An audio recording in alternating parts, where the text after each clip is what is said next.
to have you on the show. Come here. Wow. I'm very excited to meet you, sir. Oh, man, I'm excited about being here. And let me ask you now, 50 Cent is your kind of chosen performing name. Yes. Is it not? 50 Cent. And I've heard people say Fiddy. Yeah, they Cent. call me Fiddy. What is that? That's just their way of shortening it? Yeah, they just shorten it up. They do whatever they want. 50 Cent. Well, you seem very easygoing about that. Absolutely, you know. Because my name's Jonathan. I don't like if people call me John. John? No, I don't like it. John? I don't like it. John? Stop it. I don't like John John. John John? You know? I don't know Wassy. You're very wise not to go there. Your real name, though, is it Curtis? Curtis. See, Curtis is Curtis Jackson. That's a hip name. That's a cool-sounding name. Curtis is a nice... It's really Curtis. Curtis. You think it's too nice for you? Well, you know, I mean, with the music, the lyrical content, it would match. Yeah, it's sort of hard-edged stuff. Yeah. Could you not record a nice album under the name of Curtis, then? Yeah, I put out a nice one. Could do have two separate careers? We could, you know, we could do a group, Curtis and John. That would be good. That would do it. I like the sound of that. And we could do old school stuff like Teddy Prendergast used to. We can go, come on with me. How about the whole town's laughing at us. Yes. We missed the bus. Don't you dare cuss. Should I call you 50 Cent or Mr. 50 Cent? What do you normally like? Or you 50? Call me 50 Cent, whatever you there want you to go. call me. I know. Oh, look, this is some serious, is this real jewellery? Yeah, this is new stuff. And this must be very expensive, I imagine. Yeah, you know, I don't get a chance to do anything. Like, I've been on the road so much since my album came out. I've been touring constantly, so well, actually, I was on the Rock the Mic tour with Jay-Z, Busta Rhymes. That watch is incredible. So it's a diamond-encrusted watch. Yeah. That's the kind of thing you normally... When I was growing up, you only saw stuff like that in pirates' treasure chests. That's incredible. This is your second album, I believe, is that yes, right? my first, it's called actually. Get Rich or Die Trying, 50 Cent. It's sold so far 8 million copies? Yeah. That's phenomenal. That's great. Wow, and you've just won loads more awards. This week you won some over in Monte Carlo, I believe. Yeah, in the World Music Awards. And you won some at the MOBO? Yeah, I won 3 MOBO Awards. I'm excited. This year has definitely been my year. Wow, what a movie your life would make. Tell us a bit, I mean, tell us as much as you care to about your life, but I mean, your background is quite exceptional, isn't it? That's cool. My mother passed when I was like 8 years old. I went to live with my grandparents. And she had me when she was 15, so, you know, back then it wasn't as common as the young girls have children at 15, a little more now than they did then. So at that point, she started hustling to be able to provide for me at that point. And she got killed when I was like 8 years old. So when you say hustling, she was involved with what? She was... Yeah, selling drugs. Selling drugs? Yeah. Okay, and she was killed as a result of that? Yeah. Okay. And you were just 8, so you went to live with your grandmother? Yeah, my grandmother. What part of the United States are we talking about? Queens, Jamaica, Queens. So that's near New York. That's one of the suburbs of New York, which I imagine is a tough area, despite the fact that it's called Queens, which makes it sound kind of friendly. Yeah. And so you live with your grandmother then, but you got involved in selling drugs as well, didn't you? Yeah. Like, my grandparents grew up in a time where their kids' shoes cost $10. You know, it's a big difference now. You know, the shoes cost like $100 for the new Jordans and stuff like that. So it wasn't that they wouldn't do things for me, but I was uncomfortable asking them to do it. So I asked the people that I felt had it to give. You know, the people that I seen that had the jewelry, the nice cars and the things that they got from hustling. Okay. And so how old were you when you got involved in selling drugs yourself? Around 12. 12 years old, man. Yeah. That's really difficult for someone from my background to understand. Yeah. You know, it just seems like such an alien concept. See, even at 12, you know, you still have to live by your parents' rules. Yeah. So there's, you know, you can't just be out hustling. Like, I had to have my grandparents think I was enrolled in an after-school program. Well, in a way, you were. Yeah. And then, when did you get jailed? When were you called out with this stuff? Well, when I got to high school, my first year, I got arrested at school. And how old is that? Because I'm not sure. High school was about 17, 16? Yeah, 16. Okay. And you went to jail for how long? The first time, it wasn't a long time. I just, you know, because it was a juvenile situation. And then the second time, I was going for 7 months. Right. And is that when you gave up the drugs you decided to... Because I know you're very anti-drugs now, aren't you? Yeah. My little boy, he's 7 years old. And when he was, you know, when his mother got pregnant with him, I decided to try and do some things differently.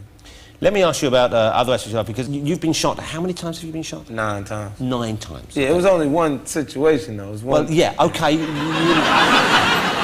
But they kind of went for it, didn't they? Yeah, yeah. Because Alan Davis, I don't think he's ever been shot, so far. I know you guys are having a chat after the show. Yeah, you keep talking.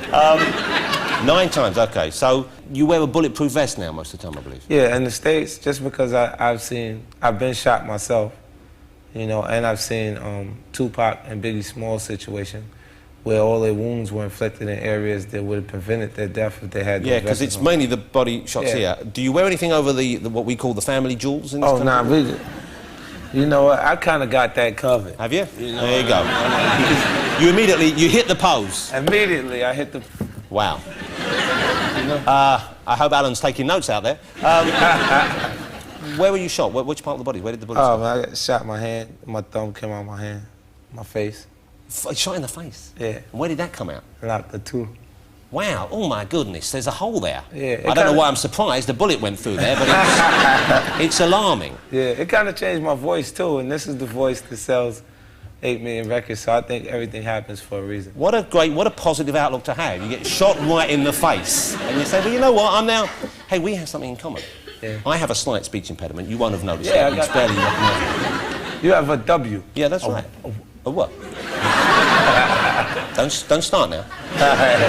But you know, mine came about, it's a different story, but it's similar. When I was at school, in infant school, there was a rope ladder that we used in PE. And it was tied up when we weren't using it, because that was the assembly hall, you know, the kind of thing. But it was not tied securely. No. And during one of the lessons, it came loose, hit me in the mouth. I know it doesn't sound like much compared to yours, but it hurt at the time. Yeah. My hit was a little harder, that's why. Well, you're saying that, how do you know? You know, I was very little then, you were quite big. Now here's something I need to raise with you. Okay, and, you know, please tell me how you feel about this. You mentioned Tupac's untimely death, and Biggie as well. He was shot before his time, and I know currently there are other rivalries going on in the rap world. I believe there's something going on between Suge Knight and Snoop Doggy Dogg. Yeah. There seems to be, which is unfortunate. And there's something going on between you and Ja Rule, who's another rapper. I don't know how many people are familiar with him. I'm sure rap fans obviously are, but other people who aren't as into rap won't know. But he's a talented man as well. He seems to be doing very well for himself. Not anymore. Okay. Now, but here's the deal. Now, you guys have had any number of... you've had a few exchanges. Yeah, but they were all very minor exchanges. Like, so is that behind? That's gone now? Yeah, it's just... You know, people... Like, without even sharing conversation or knowing each other, people can grow a dislike into each other. You know, and hip-hop is very competitive. So they feel like if you come in with something and it's aggressive enough to the point to move them out of the focus. But that strikes me, I mean, I suppose you were talking about the environment from which a lot of the artists have come from, and that's, I guess, it. But it just strikes me as being, well, on one hand, you know, we never had this before. I don't remember the Eagles trying to take Cat Stevens out of the picture. Just for example, but, you know. Say you were cross with me, right? Heaven forfend. And it was entirely your fault, OK? Which it probably would be, let's face it. I apologise. No, but I would apologise to you. Would. I would say, you know what, because I would be worried and I wouldn't want that hanging over me. Isn't it time to just go, you know what, it's only music? Yeah, I think the press is expanding that. So it's not that big a deal? No. OK, so you want to say sorry to Ja Rule? Nah. You're stubborn.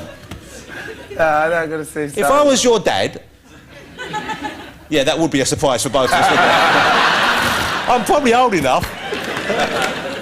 You know, but, you know, we've had those sort of dreams.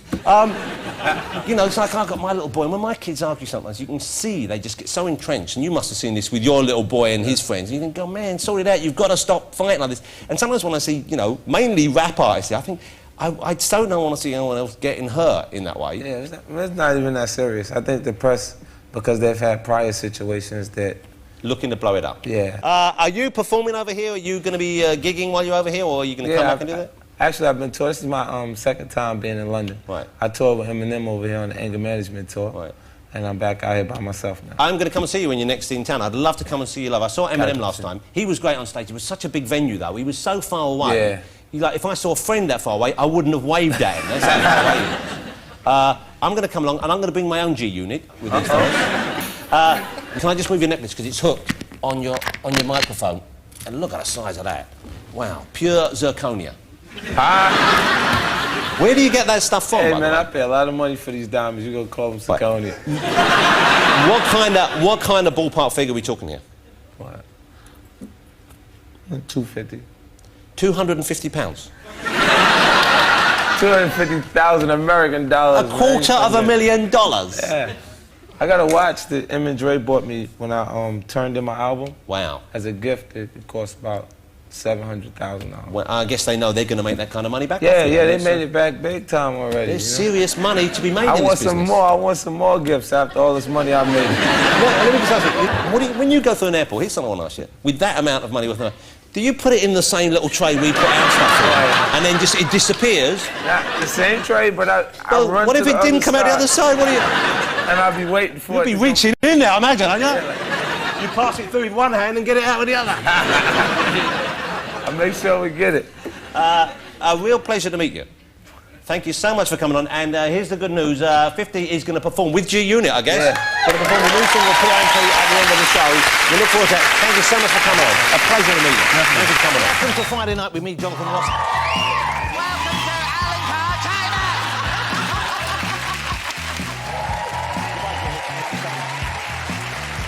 Oh, Jesus. That's what I'm talking about, Pine Dog. Oh, I've just been messed. Oh. Don't patronise me, Alicia.